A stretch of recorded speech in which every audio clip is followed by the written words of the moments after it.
ஆசிரியர்கள், அன்புள்ள ஆசிரியர்கள், மாணவர்கள் மற்றும் விருந்தினர்கள், இன்று நம்முடைய பள்ளியில் நடைபெறும் தமிழ் கதை சொல்லுதல் போட்டிக்கு உங்கள் அனைவரையும் மனமார்ந்த வரவேற்புடன் வரவேற்கிறோம்.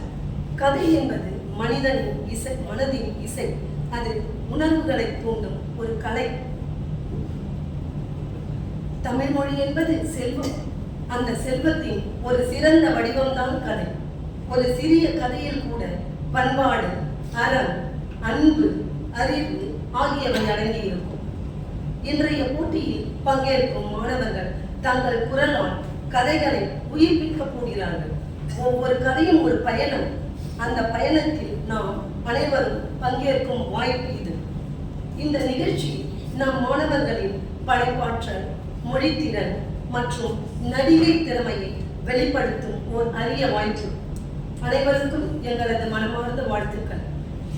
மாணவர்களே, உங்கள் அனைவருக்கும் பரிசு உண்டு, உங்கள் அனைவருக்கும் சான்றிதழ் உண்டு. நீங்க நல்லா அழகா இங்க வந்து உங்க படைப்பாற்றலை கொடுக்கணும், சரியா?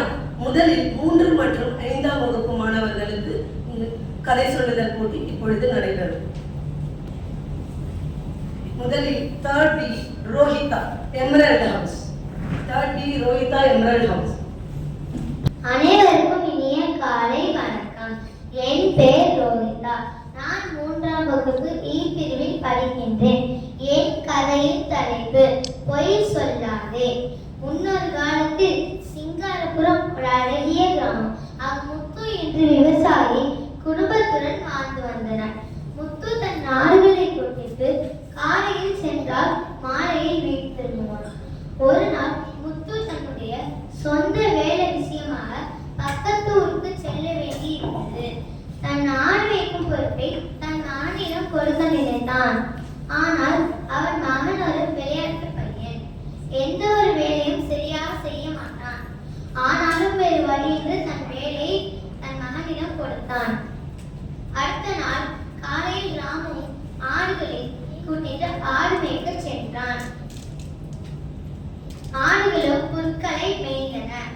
தூரத்தில் வயல் வேலை செய்தன. ராமு உடனே புலி வருது, புலி வருது என்று கூச்சலிட்டான். அலறலை கேட்டு எல்லோரும் ஓடி வந்து புலி எங்கே, புலி என்று ராமுவிடம் கேட்டார். ராமு புலி வரவில்லை, நான் பொய் சொன்னேன் என்று சொன்னான். அடுத்த நாளும் புலி வருது, புலி வருது என்று கூச்சலிட்டு ஏமாந்தினான். 3வது நாள் ஆடுகளை மேயவிட்டு ஒரு பாறை மேல் அமர்ந்தான். அப்போது தூரத்தில் புலி வருவதை பார்த்தான். உடனே புலி வருது, புலி வருது என்று கூச்சலிட்டான். அவன் இந்த தடவையும் போய்தான் சொல்லுவான் என்று யாரும் வரவில்லை. பாய்ந்து வந்த புலி ஆடுகளை இரையாக உண்டது. தான் உண்மையை கூறும்போது யாரும் வரவில்லையே என்று வருந்தினான். என் கதையின் நீதி, ஒருவன் வார்த்தையில் உண்மை இல்லை என தெரிந்தால் அவன் எப்போதும் உண்மை சொன்னாலும் அது யாரும் உண்மை என நம்ப மாட்டார்கள். நன்றி.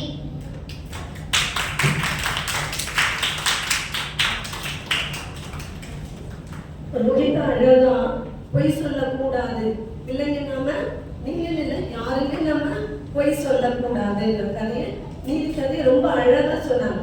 அவங்க கதையில ஒரு உயிர் இருக்கு. அது போலவே நேரம் அப்படி நின்று பயங்கரம் கொள்ளாம நீங்களும் அழகா கதையை சொல்லணும். ரோஹிதா வாங்க. அனைவருக்கும் வணக்கம். என் பெயர் ஸ்ரீமதி. நான் 3ஆம் A பிரிவில் படிக்கிறேன். நான் இப்பொழுது ஒரு சிறிய கதை சொல்ல உள்ளேன்.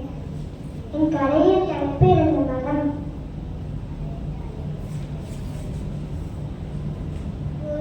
ஒரு ஆற்றின் கரையில் 2 மரங்கள் இருந்தன. ஒரு நாள் அந்த இடத்தில் உள்ள சிட்டுக்குருவி மரத்திடம் கேட்டது, மழைக்காலம் மழையில்லவா, நான் ஒரு மரத்தில் கூடு கட்டலாமா என்றது. முதல் மரம் முடியாது என்று சொன்னது. 2ஆம் மரம் சரி என்று சொன்னது. சிட்டுக்குருவியும் அதன் குஞ்சுகளும் சந்தோஷமாக வாழ நேரத்தில் ஒரு பலத்த மழையும் வந்தது. முடியாது என்று சொன்ன மரம் கீழே சாய்ந்தது. சிட்டுக்குருவி சிரிச்சு சொன்னது, நான் இடம் கேட்டப்போ நீ தரையிலவா, நான் கீழே சாய்ந்தேன். மரம் சொன்னது, எனக்கு தெரியும், நான் இந்த மழையை தாங்க மாட்டேன், நீயும் உனக்கு கொஞ்சங்களும் சந்தோஷமாக வாழ வேண்டும், அதனாலேதான் நான் அப்படி சொன்னேன். மரம் மன்னிப்பும் கேட்டது. அதனால் உங்களை ஒருவர் நிராகரித்தால் அவரை தவறாக நினைக்க வேண்டாம். நன்றி, வணக்கம். உங்களுக்கு இந்த கதை பிடித்துள்ளதா? மகிழ்ச்சி கேட்கிறாங்கல்லையா மாணவர்களே, உங்களுக்கு இந்த கதை பிடித்திருக்கிறதா?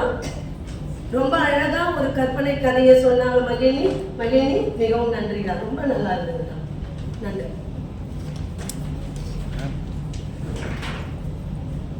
அடுத்ததாக Devesh Jayakumar, 3rd A, Topaz House.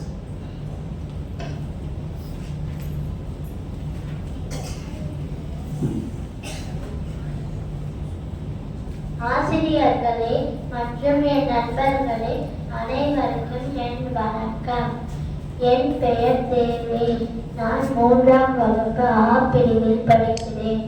நம் நாட்டின் முதுகெலும்பு விவசாயிகளே. அப்படி ஒரு விவசாயம் அவரது 3 மகன்கள் பற்றி நான் ஒரு கதை சொல்ல போகிறேன். இப்பொழுது கதைக்குள் செல்லலாம். விவசாயம் அவரது 3 மகன்களும்.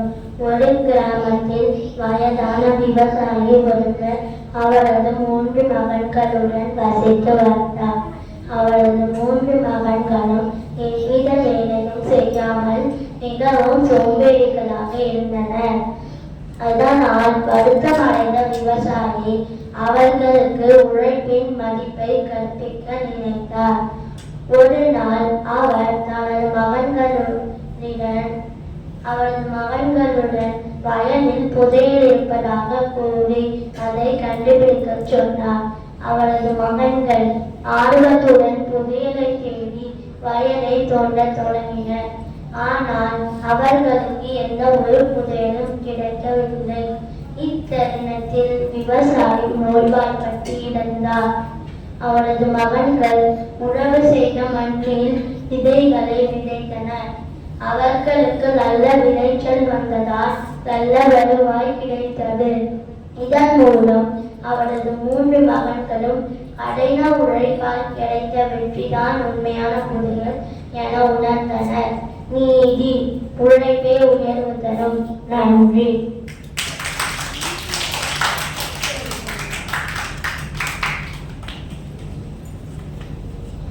மாணவர்களே, தேவேஷ் 2 விஷயங்களை இந்த கதையில் பதிவிட்டிருந்தாங்க. ஒன்று விவசாயம். விவசாயம் நம்மளுடைய முதுகெலும்புன்னு சொல்லுவாங்க.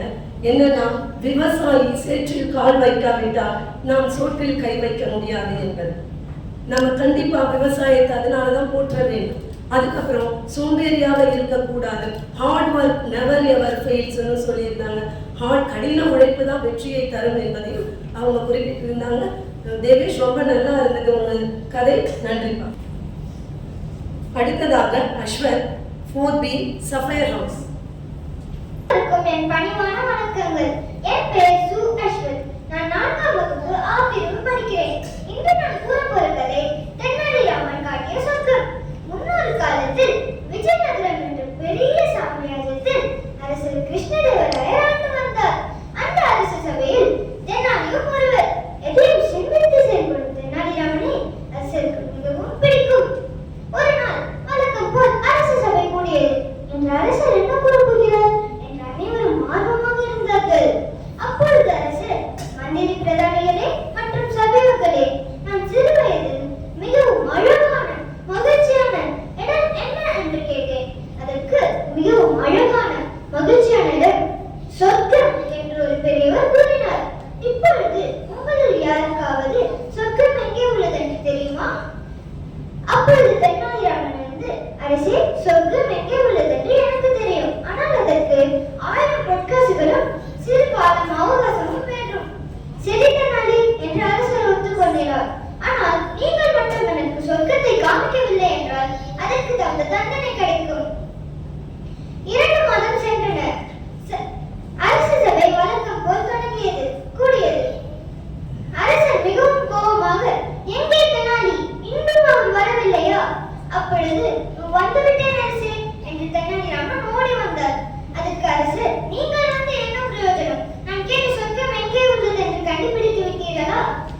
அதற்கு தென்னாலி, கண்டுபிடித்து விட்டேன் அரசே, நாளை நாம் புறப்படுகிறோம் என்று தென்னாலி கூறினார். மறுநாள் அரசர், தென்னாலி, மந்திரிகள் மற்றும் சில வீரர்கள் புடைசூழ சொர்க்கத்தை பார்க்க சென்றார்கள். வழியில் ஓரிடத்தில் தென்னாலி, அரசே, நான் இன்று இங்கே தங்கி மறுநாள் சொர்க்கத்தை பார்க்க செல்லலாம். அதுவும் நல்ல யோசனை தான் தென்னாலி என்று அரசர் ஒத்துக்கொண்டார். மறுநாள் அரசர் மந்திரியிடம், மந்திரியே, இவ்வளவு நாட்களாக இவ்வளவு அழகான மகிழ்ச்சியான இடம் நம் சாம்ராஜ்யத்தில் இருக்கிறது என்று எனக்கு தெரியவே இல்லையே. அப்பொழுது தென்னாலிராமன் வந்து, அரசே, முதல்ல இந்த சுவையான மாம்பழத்தை சாப்பிடுங்கள், அதற்கு பின் ஒரு விஷயம் கூறுகிறேன். எவ்வளவு சுவை! ஆண்டவர் இந்த பழத்துக்கு எவ்வளவு சுவையை தந்திருக்கிறார்! சொர்க்கம், சொர்க்கம்! ஆமாம் தென்னாலி, சொர்க்கம் எப்பொழுது காட்டப் போகிறாய்? அதற்கு தென்னாலி, அரசே, அரசே, இந்த இயற்கை, பசுமையான மரங்கள், சுத்தமான காற்று, பூத்து குலுங்கும் மலர்கள் மற்றும் சுவையான கனிவகைகள், இதைவிட சொர்க்கம் பெரியது. கடவுள் சொர்க்கத்தை விட நம்மளுக்கு இயற்கை படைத்திருக்கிறார். அதற்கு அரசர், சிறிது நாளில் நான் ஒத்துக்கொள்கிறேன். இந்த இடம் எனக்கு சொர்க்கம் போல் மகிழ்ச்சி அடைந்தது. நான் கொடுத்த 1000 பொற்காசுகள் என்ன ஆயிற்று? அதற்கு தென்னாலி, அரசே, நான் மட்டும் இந்த சொர்க்கத்தை பார்த்தால் போதுமா? நம் நாட்டு மக்களும் பார்க்க வேண்டும் என்று சுத்தமான விதைகளையும் மரக்கன்றுகளையும் வாங்கி நாடு முழுவதும் விதைக்க சொல்லிவிட்டேன். இன்னும் சில ஆண்டுகளில் நம் நாடே சொர்க்கம் போல் மாறிவிடும். இதை கேட்ட அரசர் மிகவும் மகிழ்ச்சி அடைந்தார். தென்னாலி, இப்பொழுது நான் புரிந்து கொண்டேன், சொர்க்கம் என்பது நம் கையில் தான் உள்ளது என்று. நீதி,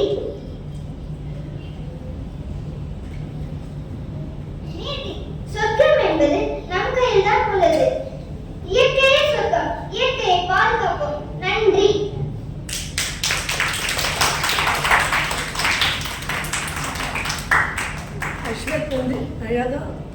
அஸ்வத் என்ற மாணவர் அழகாக சொர்க்கம் என்பது இயற்கை என்பதையும், இயற்கையை பாதுகாப்பது நமது ஒவ்வொருவரின் கடமை என்பதையும் பற்றி அழகான நீதி கதையை சொன்னாங்க. அஸ்வத், உங்க குரல்ல ரொம்ப அழகான குரல் வளம் இருந்தது. நன்றிப்பா. அடுத்ததாக காருண்யா, ஊர்வி, சஃபயர் ஹவுஸ். வணக்கம், என் பெயர் காருண்யா. நான் 4ஆம் வகுப்பு ஆ பிரிவை படிக்கின்றேன். கதையின் தலைப்பு: சிறுத்தை புலியை ஏமாற்றிய காட்டு நாய். ஒரு நாள் காட்டு நாய் ஒரு மரத்தின் அடியே அமர்ந்திருந்தது. அப்போது ஒரு சிறுத்தை புலி காட்டு நாயை பார்த்தது. அதை பார்ப்பதற்கு மிகவும் சுவையாக இருக்கிறது என்று சிறுத்தை புலியும் கூறியது. அந்த காட்டு நாயும், என்னை சாப்பிடுவதற்கு சிறுத்தை நாய் இருக்கிறது என்று கூறி பயத்தது. அப்போது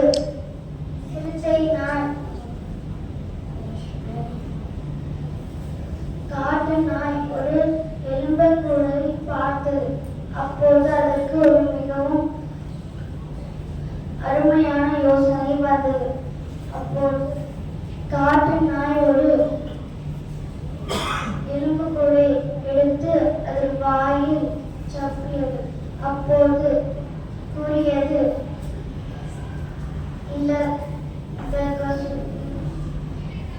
சிறுத்தை புலி மிகவும் சுவையாக இருக்கிறது, இன்னும் வேறு ஏதாவது இருக்குதான் என்று பார்ப்போம் என்று கூறியது. அதை கேட்டு சிறுத்தை புலி மிகவும் பயந்தது. ஆஹா, சிறுத்தை புலியை சாப்பிடும் பழம் இந்த காட்டு நாய்க்கு இருக்கிறது என்று கூறி பயந்தது. அப்போது வழியில் ஒரு குரங்கை பார்த்தது. அந்த குரங்கிடம், இந்த காட்டு நாய் இவ்வளவு பலமாக இருக்கிறதா என்று கூறியது. அதற்கு அந்த குரங்கும், இல்லை இல்லை, இது ஒரு ஏமாற்றும் காட்டு நாய் என்று கூறியது. அதை கேட்ட காட்டு நாயும், என்னை மாட்டிவிட்டதே இந்த குரங்கு என்று கூறி பயந்தது. அப்போது அதே எலும்புக்கூடை சப்பி கூறியது, இந்த குரங்கு எங்கேதான் போய்விட்டது? நான் சிறுத்தை புலி நல்லா இருக்கிறது என்று கூறி இந்த குரங்கிடம் அமைத்தேன். இன்னொரு சிறுத்தை புலி இருக்கிறதா என்று. இன்னும் வரவில்லையே என்று கூறி யோசித்தது.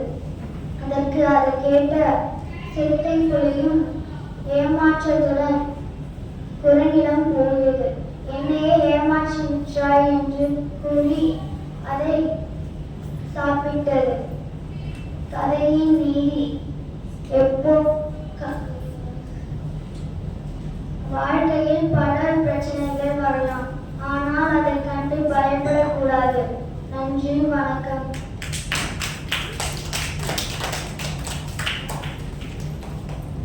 காருண்யா அவர்கள் ரொம்ப அழகா காட்டு விலங்குகளை பயன்படுத்தி ஒரு கதையை சொன்னாங்க. எந்த கஷ்டமான சூழ்நிலை வந்தாலும் நாம பயப்படக்கூடாது, நம்ம வீரமா என்று அதை எதிர்கொண்டு நாம் முயற்சி செய்து வெற்றி பெற வேண்டும் என்பதை தான் அந்த கதை உணர்த்துகிறது.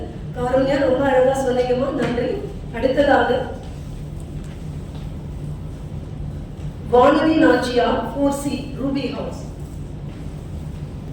அனைவருக்கும் வணக்கம். என் பெயர் வானதி நாச்சியார். நான் 4ஆம் வகுப்பு E பிரிவில் படிக்கிறேன். இன்று நான் ஒரு மந்திரமான கதை சொல்ல போகிறேன். பேசும் கரண்டி, சோம்பேறி சிங்கமும். பேச்சுப்பேட்டை ஒரு மாயாஜால காட்டு. எல்லாமே பேசும். செடி, கொடி, மரம், கரண்டி கூட. அந்த காட்டு ஒரு சோம்பேறி சிங்கம் வாழ்ந்தது.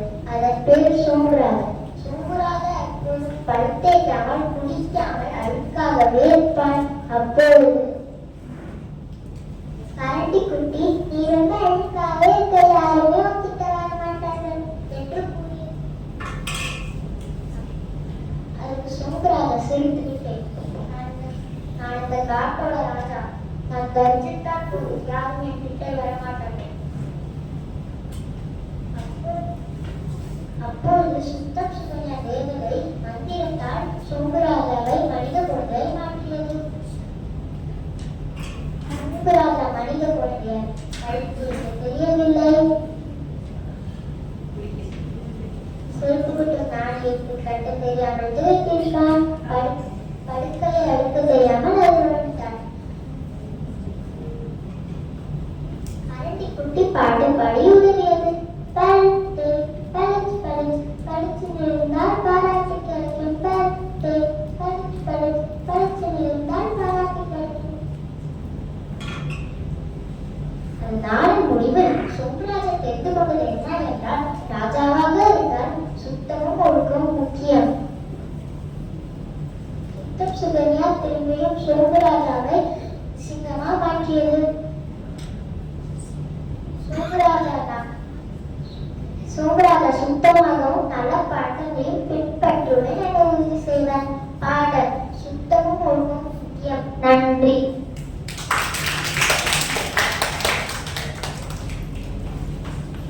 வெள்ளநாச்சியார் ஒரு மாயாஜால கதை சொன்னாங்க. அதுல அவங்களுடைய நீதி பார்த்தீங்கன்னா, ஒரு மனிதனுக்கு சுத்தமும் ஒழுக்கமும் அவசியம் என்று சொன்னாங்க.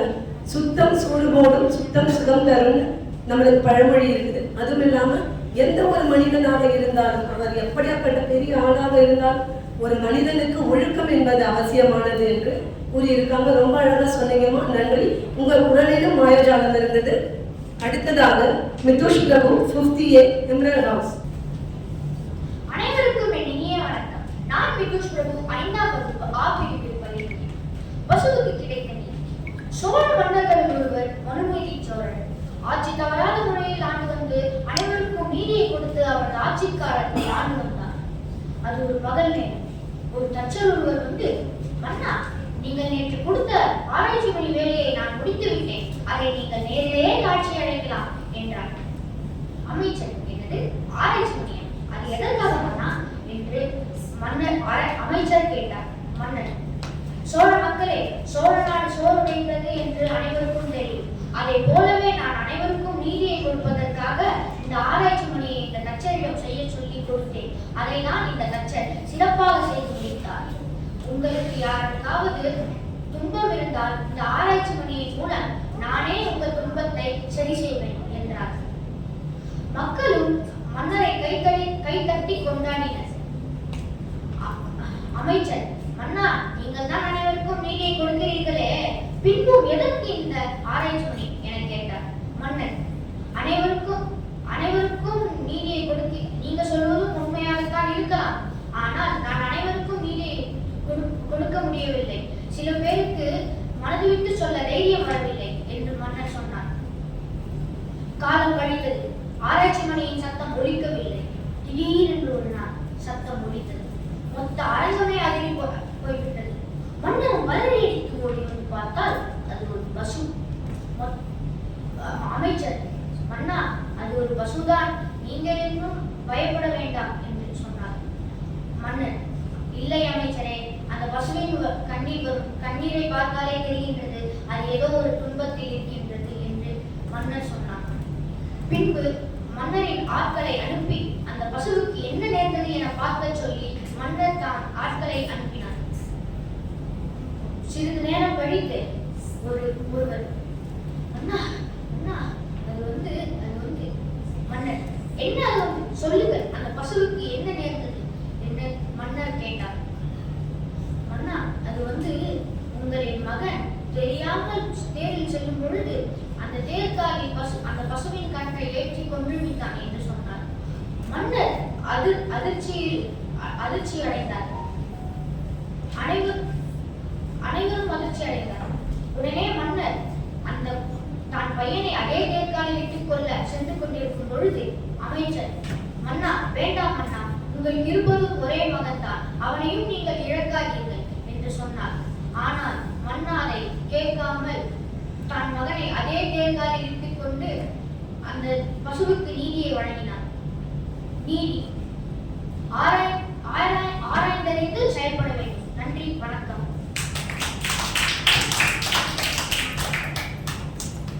நன்றி மிதுஷ் பிரபு.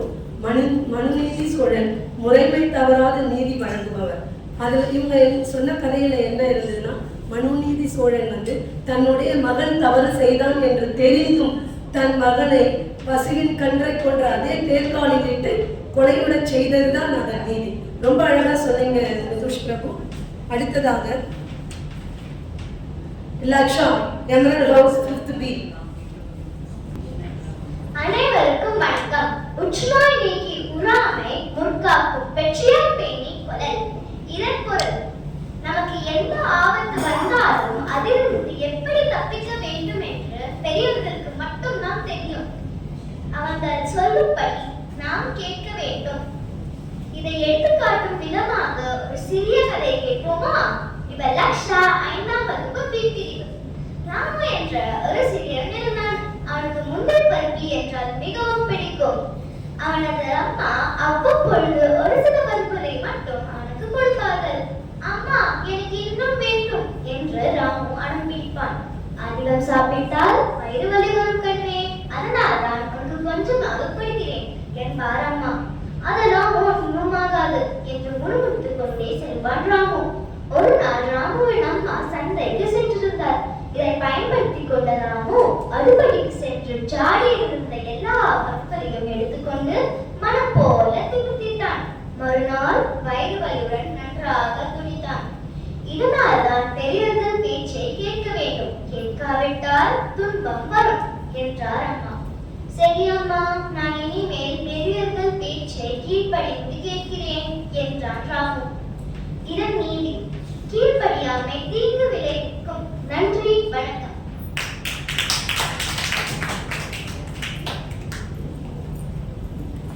நன்றி லக்ஷா. உங்கள் குரலில் கதைகள் உயிர் பெற்றன.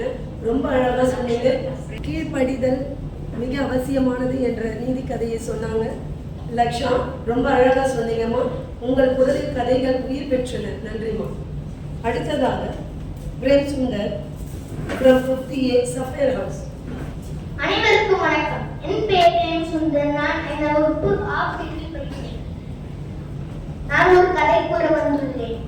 2 மரங்கள். ஆற்றங்கரையில் 2 மரங்கள் வாழ்ந்து வந்தன.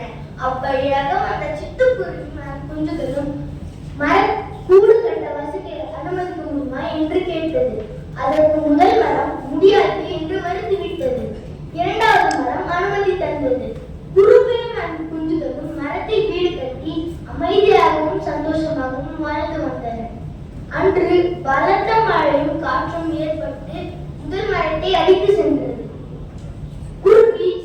கொண்டே சொன்னது, எனக்கு கூடு கட்ட வசிக்க அனுமதிக்க எனக்கு கூடு கட்ட வசிக்க அனுமதிக்க முடியும் என்று சொன்னதால் உனக்கு இந்த நிலைமை இருந்தது.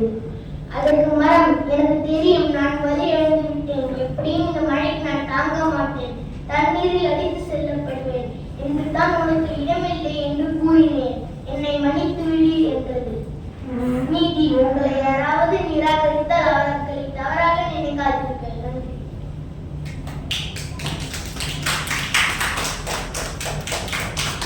நன்றி பிரேம்சுந்தர். நிராகரிப்பு என்பது சில சமயத்தில் நமக்கு நன்மையை தரும் என்பதைத்தான் பிரேம்சுந்தர் அழகாக கதையாக கூறினார்கள். மிகவும் அருமையான கதை பிரேம்சுந்தர். நன்றிப்பா. அடுத்ததாக Monish Srivastava from Futsi Topaz House. வணக்கம், என் பெயர் மோனிஷ் ஸ்ரீவத்சவ். நான் 5ஆம் வகுப்பில் பிரிவில் படிக்கின்றேன். இன்று நான் கதை கூற போகிறேன். கதை பெயர் ஒற்றுமையே உயர்வு தரும். ஒரு காலத்தில் நிறைய புறாக்கள் மரத்துக்கு வாழ்ந்து கொண்டிருந்தன. காலையான தேடி போயிட்டு மாலைதான் மரத்துக்கு வந்தான் வரும். இதெல்லாம் பார்த்து கொண்டிருந்த வேட்டைக்காரன், அந்த புறாக்களை பிடித்து வித்தோம்னா பணம் சம்பாதிக்கலாம் என்று திட்டம் போட்டு விட்டு அடுத்த நாள் காலை முழுவதும் வலை போட்டு விட்டு முடிந்ததுதான் வேட்டைக்காரன். காலையை தேடி போய்விட்டு அந்த புறாக்கள் அதை பார்க்காம வந்தமே எல்லா புறாக்களும் மாட்டிக்கொண்டன.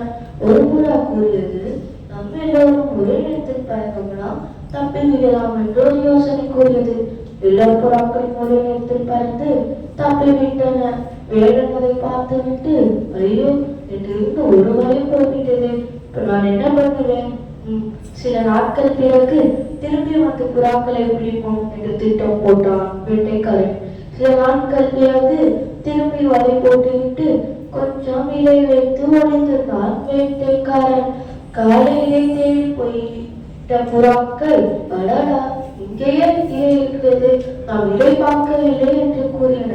ஆனால் அங்கிருந்தது கொஞ்சம் இலைதான். புறாக்களுக்கு பத்தவில்லை. ஒரு புறாக்களும் சண்டை போட்டன. வேடன், இதான் நம்மளுக்கு நல்ல சந்தர்ப்பம் என்று கூறி எல்லா புறாக்களும் வலைக்குள் மாட்டின. வலைக்குள் மாட்டிய புறாக்களை எடுத்து சென்று வித்து பணம் வாங்கினார் வேட்டைக்காரன். இதுல என்ன தெரிகிறதுனா, நாம் ஒற்றுமையாக இருக்க வேண்டும். பிரச்சனை வந்தாலும் ஒற்றுமையாக இருக்க வேண்டும். ஆனால் அந்த ஒற்றுமை புறாக்களிடம் இல்லை. அதனால் தான் வேடன் இதை மாட்டிக்கொண்டன. நன்றி.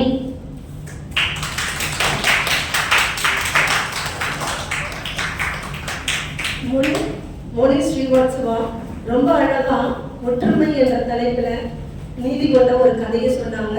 ஒற்றுமையே பலம், யூனிட்டி இஸ் ஸ்ட்ரென்த் என்ற கதையை சொன்னாங்க இல்லையா? ரொம்ப அழகா இருந்தது மோனி ஸ்ரீவாத்சவா. 3 முதல் 5ஆம் வகுப்பு மாணவர்களுக்கான கதை கூறும் போட்டி முடிந்துவிட்டது.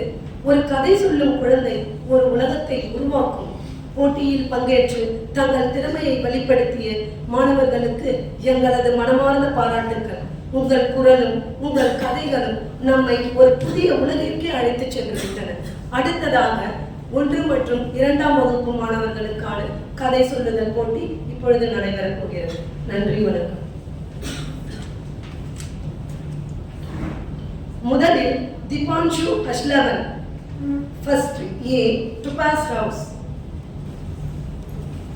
ஊர்ல அருவி இன்னொரு குட்டி பொண்ணு இருந்தா. சுட்டி பொண்ணு துரு துருன்னு இருப்பா. 1ஆம் வகுப்பு படிக்கிறா. அருவிக்கு ஒரு செல்ல தோழி இருக்கா. அது வெள்ளை கருப்பான ஒரு அழகான ஒரு ஆட்டுக்குட்டி. அருவி எப்பயும் அந்த ஆட்டுக்குட்டி கூட ஆசையா விளையாடுறா. பள்ளியிலிருந்து வந்து அருவி அந்த ஆட்டுக்குட்டிய பார்த்துட்டு தான் வீட்டுக்கே போவாளாம். அம்மா எப்பயும் அருவி பார்த்தோன்னே இந்த ஆட்டுக்குட்டி குடிச்சு குடிச்சு வருமா. அன்னைக்கு சோகமா படுத்துச்சா. அதை பார்த்த அருவி பயந்து ஆட்டுக்குட்டி கிட்ட ஓடி போனாலாம்.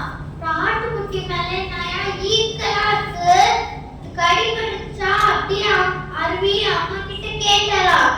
அம்மா என்ன சொன்னாங்க, அருவி ஆட்டுக்குட்டி அங்கதான் படுத்துருக்கு அப்படி சொன்னாங்க. அப்புறம்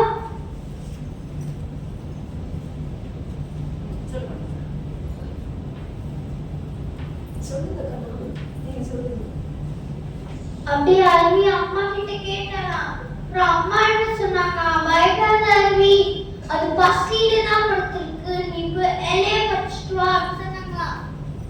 அப்படி அப்ப அருவி ஆட்டுக்குட்டியை தடவி கொடுத்துட்டு, செல்லமே நம்ம இலைய பறிச்சுட்டு வரேன், இங்கே படுத்துட்டு சொன்னாங்களா. அப்புறம்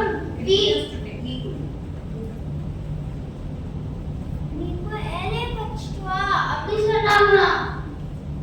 வீட்டுக்கு பின்னாடியில அந்த மரத்துல இருக்கிற இலைய வந்து அருவி கெட்டவே இல்லை.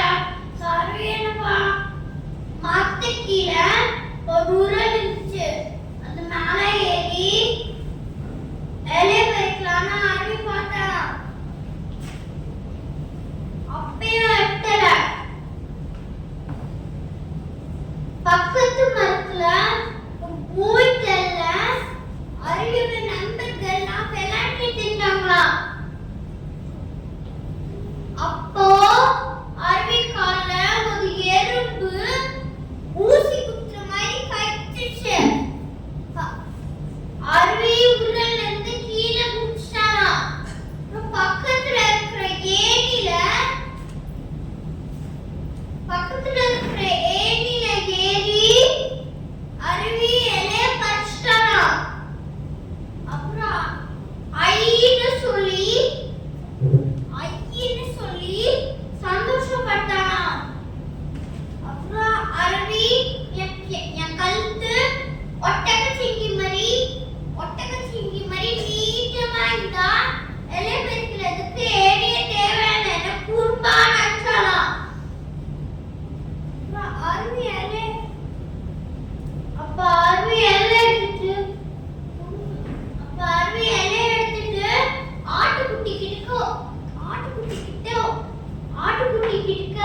ஆட்டுக்குட்டி கிட்ட குடுக்க ஓடி போனாலாம். ஆட்டுக்குட்டி வந்து ஓடானோட விளையாடிட்டு இருக்கு. இத பார்த்த அருவி ஏன் கூட விளையாடாம அது புது நண்பனோடு விளையாடிட்டு இருக்கு. அப்படி அருவி கோவப்பட்டாலாம். அருவி அவளோட அப்பை பாட்டி கிட்ட நடந்ததை கோவமா சொன்னாலாம்.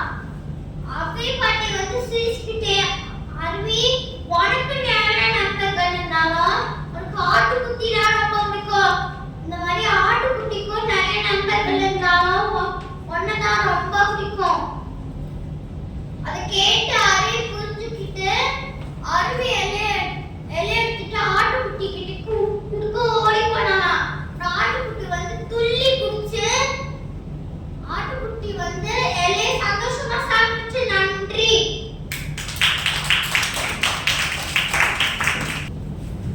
தீபான்ஷு அழகா உயிரெழுத்துக்களை பயன்படுத்தி நமக்கு அழகா ஒரு கதை சொன்னாங்க. முதன்மை எழுத்துக்களாகிய தமிழ் உயிரெழுத்துக்களை பயன்படுத்தி ரொம்ப அழகா கதை சொல்லி இருந்துங்க. நீங்க தேவேஷ் ரொம்ப நன்றி. அனைவருக்கும் வணக்கம். என் பேர் தேஜ்வி. நான் 1B ஆப்பிரில் படிக்கிறேன். சிங்கம் எலியும். ஒரு நாள் ஒரு சிங்கம் தூங்கிக் கொண்டிருந்தது. அப்ப அந்த எலி வந்து அது மேல ஏறி விளையாடி கொண்டிருந்தது. அப்புறம் அந்த சிங்கம் கோவப்பட்டு சாப்பிட பார்த்துச்சு. அப்புறம் அந்த எலி சொல்லிச்சு, சாப்பிட ஒரு நாள் அவனுக்கு உதவி செய்வேன், நீ எனக்கு உதவி செய்.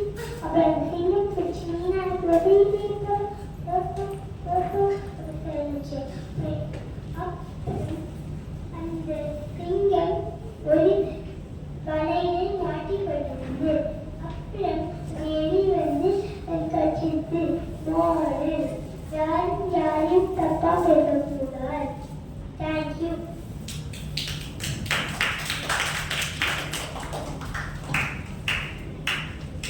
ரொம்ப அழகா பேசுனீங்க. யாரும் தவறாக பேசுதல் கூடாது.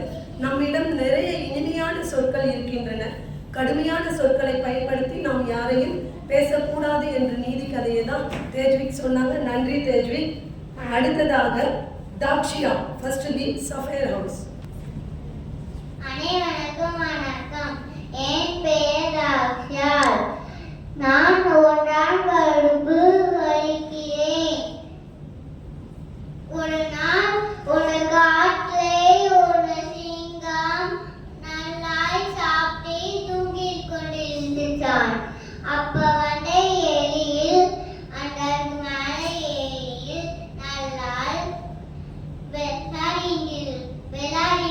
இருந்தான். அப்ப வந்த சிங்கம் அந்த சிங்கம் வந்து அந்த சிங்கம் வந்து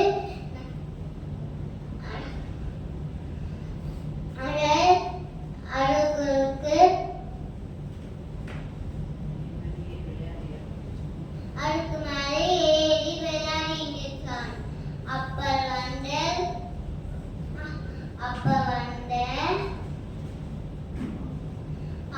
அந்த சிங்கம் முழிச்சுக்கிச்சான். அந்த சிங்கத்தை அந்த எலி பிடிச்சிருச்சான். சிங்கம் சொல்லிச்சான், நீ ஏன் மேலே ஏறி விளையாடுறியா? நானு உன்னை ஏறிட்டு சாப்பிடுறேன்னு சொல்லிச்சான் சிங்கம். அந்த எலி சொல்லிச்சான். அப்ப வந்து எலி வந்து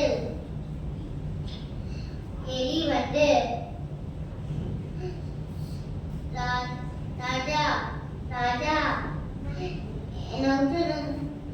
உங்களுக்கு எப்பயாவது உதவி வந்தால் நான் வருவேன் சிங்கத்திட்ட அந்த எலி சொல்லிச்சான்.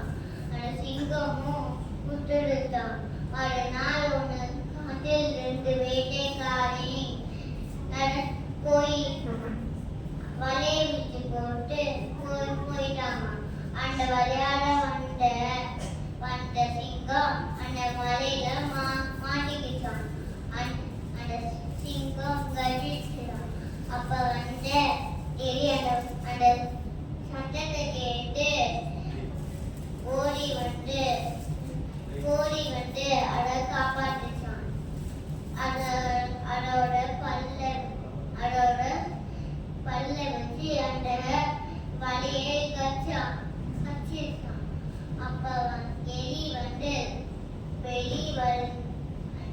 அந்த சிங்கம் சொல்லுச்சான், நீ இந்த எலி நம்மளை எப்படி காப்பாற்ற போடு சொல்லிச்சான். ஆனா அந்த சிங்கம் இந்த எலிதான் இன்னைக்கு காப்பாற்றிட்டு நன்றி. நீ நம் சிறு பொருட்களும் நம்மளுக்கு ஒரு நாள் உதவும். சிறு பொருள் ஒரு நாள் உதவும் என்ற நீதி கதையை சொன்னீங்க. இதுக்கு என்ன சொல்லுவாங்கன்னா, உருவு கண்டு எல்லாமே வேண்டும், ஒருவரின் உருவத்தை வைத்து அவர்களை நாம் மதிப்பிடக்கூடாது. திருக்குறள் ஒன்று இருக்குது, காலத்தினால் செய்த நன்றி சிறிதெனும் ஞானத்தின் மான பெரிதுன்னு சொல்லியிருக்காங்க. நம்மளுக்கு யாரா இருந்தாலும் நமக்கு பயன்படுவாங்க. யாரையும் அவங்களுடைய உருவத்தையோ அவங்களுடைய நடவடிக்கைகளை வைத்து நாம் தவறாக எண்ணுதல் கூடாது என்பதைத்தான் இந்த கதை உணர்த்துகிறது. அடுத்ததாக Mohammed Suhail, second B, Ruby House. அனைவருக்கும் என் அன்பான காலை வணக்கம். நான் 2ஆம் வகுப்பு ஆ படிக்கிறேன். நான் சொல்லப் போகிற கதையின் பெயர் புத்திசாலி கரடி. ஒரு பெரிய காடுல ஒரு பெரிய மலை இருந்துச்சான். அந்த மலைக்கு மேல ஒரு சின்ன கரடியும் பெரிய கரடியும் இருந்துச்சான். அந்த சின்ன கரடி ரொம்ப செடித்தனமா இருக்குமா. ஆனாலும் பெரிய கரடி திட்டாதான், நீ புத்திசாலியா இருக்க, நீ புத்திசாலித்தனத்தை பயன்படுத்தி எந்த ஆபத்து வந்தாலும் தப்பிச்சிட முடியும்னு சொல்லிக்கிட்டு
எந்த கடினமான சூழல் வந்தாலும் நாம பயப்படாமல் புத்திசாலித்தனத்தை பயன்படுத்தி நாம அதை மீண்டு வர வேண்டும்னு சொல்லியிருக்கீங்க. ரொம்ப அழகா சொன்னீங்க கதையில உங்களுடைய குரல் வளம் ரொம்ப அழகா இருந்ததுப்பா. நன்றி. அடுத்ததாக தூரிகா செகண்ட் ஏ டொபாஸ் ஹவுஸ். அனைவருக்கும் வணக்கம். என் பெயர் துரிகா. நான் 2ஆம் வகுப்பு ஆ பிரிவு படிக்கிறேன். நான் சொல்ல போகிறேன் கதையின் தலைப்பு கோடாலியும் தேவதையும். ஒரு மரவெட்டவர் இருந்தார். அப்ப டெய்லி பாலத்தை கடந்து போகும்போது பாலம் உடைஞ்சி கீழே விழுந்துச்சா. அவரும் அந்த கோடாலியும் கீழே விழுந்துட்டாங்க. அப்போ அவரு தப்பிச்சிட்டாங்க. அவரோட கோடாலி தேடி தேடி பார்த்தாரானே கிடைக்கவே இல்லையா. அப்போ அதனால ஒரு மரத்துக்கிட்ட உட்காந்து அழுதாரா, என்னோட கோடாலி காணோம், எப்படின்னு வேலைக்கு போற எப்படின்னு சமாளிக்கிறது. அப்போ அந்த தண்ணிக்குள்ள ஒரு தேவதை வந்தாங்களாம். தேவதை வந்து மரவெட்டவர்கிட்ட கேட்டாங்களாம், என்னாச்சு, எது கழுவுறன்னு. அப்ப அந்த மரவெட்டவர் சொன்னாராம், என்னோட கோடாலி தண்ணிக்குள்ள விழுந்துருச்சு, நான் எப்படி நான் வேலைக்கு போறேன், எப்படி நான் சம்பாதிக்கிறதுன்னு. அப்போ அந்த தேவதை சொன்னாங்களா அந்த மரவெட்டவர்கிட்ட, நீ ஒன்றும் கவலைப்படாத, நான் உன்னோட கோடாலை தேடி கண்டுபிடிச்சு கொண்டு வரேன்னு சொன்னாங்க. அப்ப தேவதை தண்ணிக்குள்ள போயிட்டு ஒரு தங்க கோடாலியை எடுத்துட்டு வந்தாங்க. இதான் ஒன்னதான் அது. தேவதை வந்து மரவெட்டவர்கிட்ட கேட்டாங்க, இல்ல இது என்னது இல்ல, என்னது வந்து இரும்பு கோடாலின்னு அவர் சொன்னார். அது தேவதை மறுபடியும் தண்ணிக்குள்ள போயிட்டு ஒரு வெள்ளி கோடாலியை எடுத்துட்டு இருந்தாங்க. அவர் சொன்னாரா, இதுவும் என்னது இல்ல, என்னது வந்து இரும்பு கோடாலி. திருப்பி அந்த தேவதை தண்ணிக்குள்ள அவரோட கோடாலி எடுத்துட்டு வந்தாங்க. அவர் சொன்னாரா, ஆமா இதான் என்னதுன்னு அவர்கிட்ட. உன்னோட நேர்மை எனக்கு ரொம்ப பிடிச்சிருக்கு, அதனால வெள்ளி கோடாலியும் தங்க கோடாலியும் நீனே வச்சுக்க சொல்லிட்டு கொடுத்துட்டாங்க. கதையின் நீதி நேர்மை சிறந்த செல்வம். நன்றி.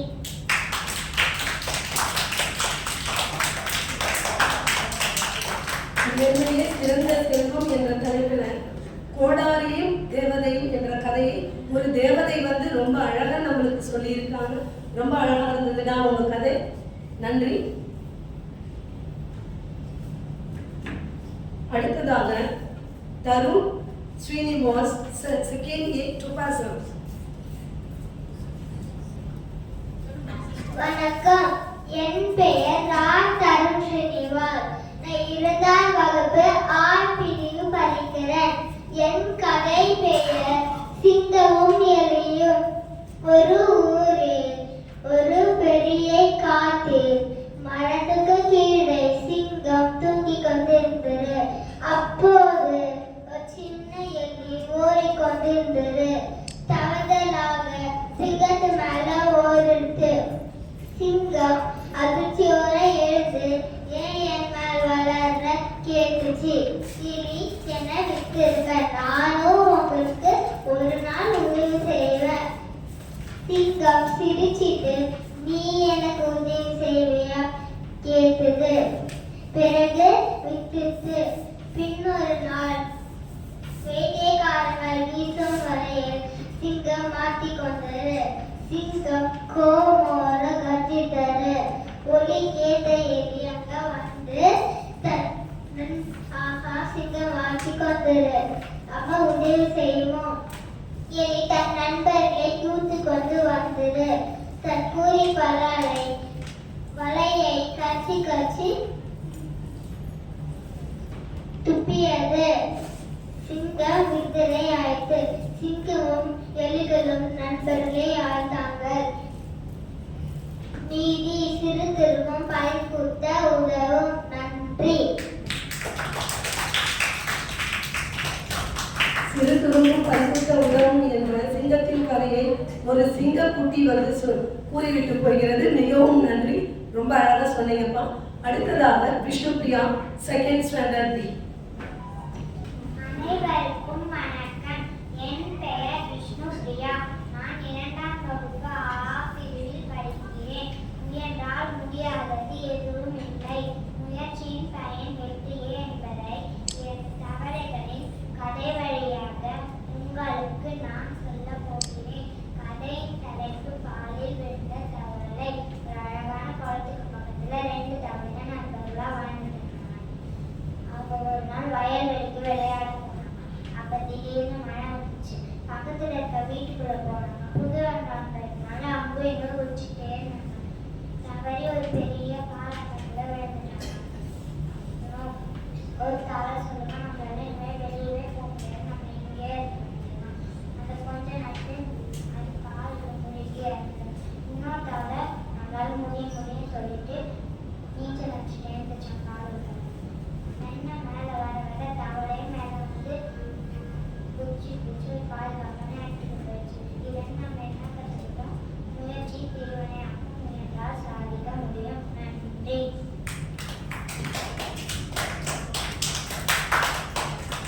விஷ்ணுபிரியா அவர்கள் முயற்சி திருவினையாக்கும் என்ற நீதியை பயன்படுத்தி ஒரு அழகிய தவளை கதையை கூறினாங்க. நாம் முயன்றால்தான் வெற்றி பெற முடியும். முயற்சி செய்யவில்லை என்றால் நமக்கு துன்பம் தான் வரும், நாம் வெற்றி அடைய முடியாது என்பதையே இது உணர்த்துகிறது. நன்றிமா, ரொம்ப அழகா சொன்னீங்க. கதை கூறுதல் போட்டி முடிவடைந்தது.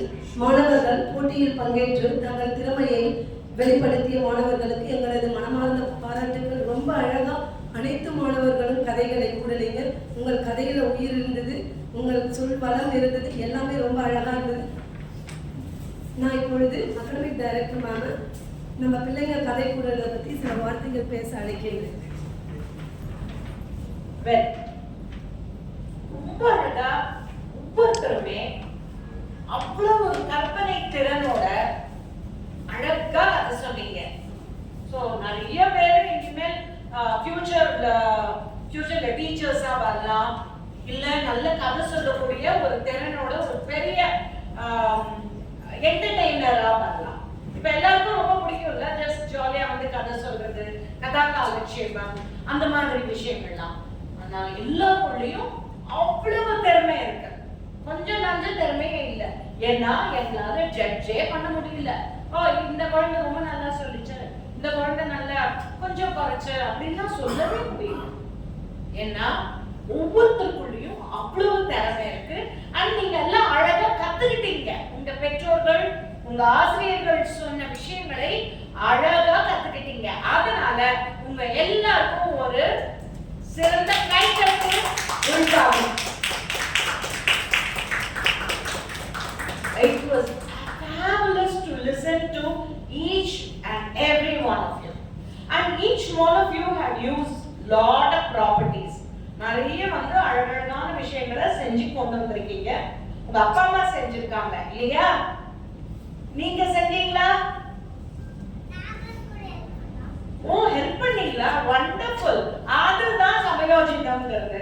இந்த மாதிரி நீங்க எல்லா விஷயத்திலுமே உங்களோட படிப்பு, எல்லா விஷயத்தையும், இதுதான் படிப்பு, புதுசா ஒன்றும் கிடையாது. எல்லா விஷயத்தையும் அழகா புரிஞ்சு படிச்சு அதை கொண்டு வந்து சேர்க்கணும். சரியா?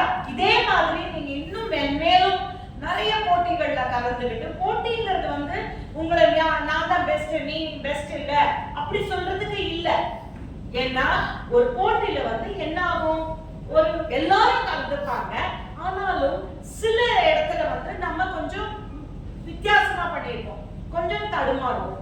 அப்போ அந்ததான் வித்தியாசமே தவிர நீங்க ஒவ்வொருத்தருமே அழகா ப்ராப்பர்ட்டிஸ் கொண்டு வந்தீங்க, அதை ரிலேட் பண்ணி ஞாபகமா அழகா பயம் இல்லாம.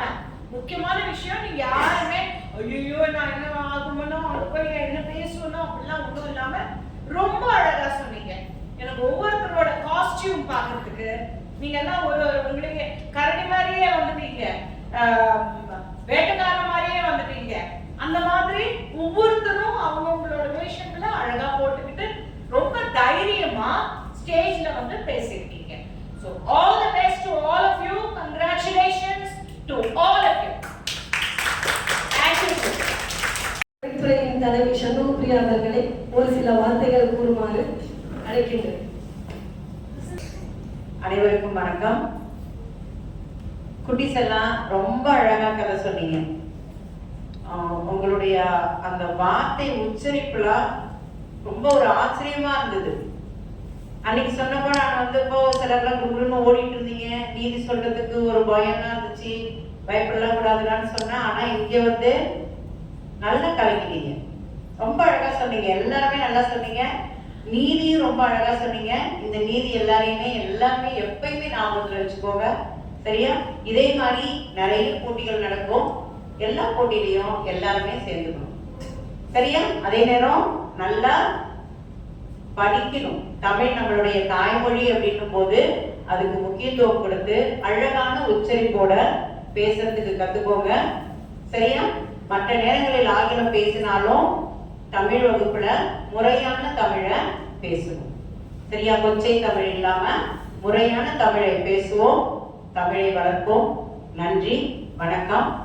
இதுக்கு முழுமையாக தன்னுடைய நேரத்தை ஒதுக்கி நம்மளோட அமர்ந்து அழகா எல்லாத்துக்கும் உதவி செய்த நமது அகாடமிக் டைரக்டர் அவர்களுக்கு மனமார்ந்த நன்றியை தமிழ்துறையின் சார்பில் தெரிவித்துக் கொள்கிறேன். நன்றி, வணக்கம். இன்று நடைபெற்ற தமிழ் கதை சொல்லும் போட்டி மிகச் சிறப்பாக நடைபெற்றது. இந்த நிகழ்ச்சியை சிறப்பாக நடத்த உதவிய அனைவருக்கும் எங்களது மனமார்ந்த நன்றியை தெரிவித்துக் கொள்கிறோம். முதலில் இந்த நிகழ்ச்சியை திட்டமிட்டபடி வழிநடத்தி கொடுத்த நமது அகாடமிக் டைரக்டருக்கு முதல் நன்றியை தெரிவித்துக் கொள்கிறோம். மற்றும் மாணவர்களுக்கும் ஒரு மேடையை கொடுத்த எங்கள் ஆசிரியர்கள் மற்றும் நிர்வாக குழுவிற்கும் நாங்கள் நன்றியை தெரிவித்துக் கொள்கிறோம். நன்றி.